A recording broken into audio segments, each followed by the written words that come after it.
Hey guys, just here with a really quick video on what I do to prepare for back-to-back classes. Now I'm actually not that experienced with back-to-back classes because I've only had 2 in a row since I started, but I just want to share what I've been doing in order to be prepared for those classes in a short amount of time. If you like this video, please remember to consider subscribing. I have a lot of other videos on Vipkid related videos that would hopefully help you. So here we go. This is what I prepared for tomorrow's classes. I have 2 back-to-back classes in the morning, so I don't want to be left scrambling and running around trying to gather props. So this is what I have for my first class. We're talking a little bit about colors and letters, so I'm going to use this, for example, for O, octopus, and the color yellow. This is my frisbee. It's actually a cover from a takeout container, and I didn't have an actual frisbee, but this seems to work, so I'm using that. I'm just going to illustrate being happy with this pizza and a number of just flashcards with colors on them and some letters. So I'm just going to use these because I don't have a stuffed tiger, so I couldn't find anything purple, so I'm just going to use this. This is something pink that I want to show them. It's for a little girl, so I'm sure she'll find this kind of cute. I also prepare my reward. So this is my secondary reward. It's just a rainbow star that I printed out. I cut out. I didn't have anything to put on it to make it not as flimsy. I'm just using it literally as paper. So I have 5 of these for the reward, and this is just for the color blue. And so here's the first, for my first class, my first pile. And then in between the 5 minutes or whatever for my next class, I'm just gonna go over here to my second pile. So luckily I only have 2 classes, so I can just lay it out here. If I have, I know some people have 10 classes in a row. I'm not sure how they lay it out, but if I have 2 or 3 classes, I'll just lay it out right beside each other.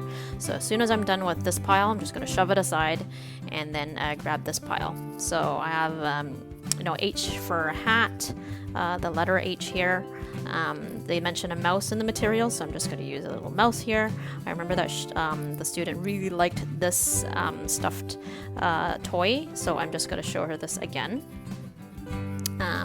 This is going to be her reward, so it's just the stars, regular stars. And then we mentioned a coin and an earring, so I grabbed this, and I always have Megan, my candy here. So those are the props that I prepare, and also the rewards.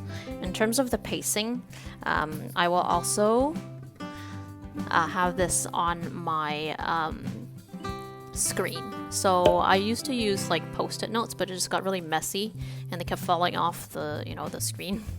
So I'm using this. So for example, tomorrow morning I have a class. I'm going to use rainbow hearts as a reward, and here is my pacing. So if I'm doing between slide 2 to 10, I want to make sure I'm within the 6-minute mark. Once I'm at slide 11, I want to make sure I'm starting at 12 minutes. This is all approximate, so you kind of obviously adjust. If they're slower, then you got to adjust for that, and if they're really quick, you got to make sure that you have enough material to extend. And I always put down the slide that is the goodbye slide. So I know if I'm nearing 28 and I'm at 20 minutes, oh my god, I still have 5 minutes, so I know I have to extend a bit. And I also know that this is the actual bye slide where there's nothing after it, like it's done. And then I know if I need to extend, I can extend on slide 26 and 27. And I've been finding this really useful because sometimes I'm rushing a little bit, and then I find, oh my god, I'm halfway through and we have so much time left. So I'll slow myself down and I'll make sure that if I'm nearing the slide, I gotta extend enough to make sure that I'm at the 25-minute mark. And then I'll just do that for each class. So this is the second class that I have, and I did the same thing here just to pace it, and then I'll have the rewards here as well. So I hope that helped. That's the system I've been using so far, and it seems to be okay now, because I don't have that many classes in a row. But if I start getting booked more, I may have to kind of revise the system a little bit just to make sure that I'm prepared ahead of time. So if you like this video, please remember to give it a like and please consider subscribing. I'd really appreciate it. I'll be posting more videos in the upcoming weeks, and you know, I'm very happy actually if you guys, you know, make comments and you guys kind of mention, oh, it really helped. Like it was very satisfying for me, and it just feels nice to know that you helped somebody. So again, thanks for watching, and I'll see you next time. Bye.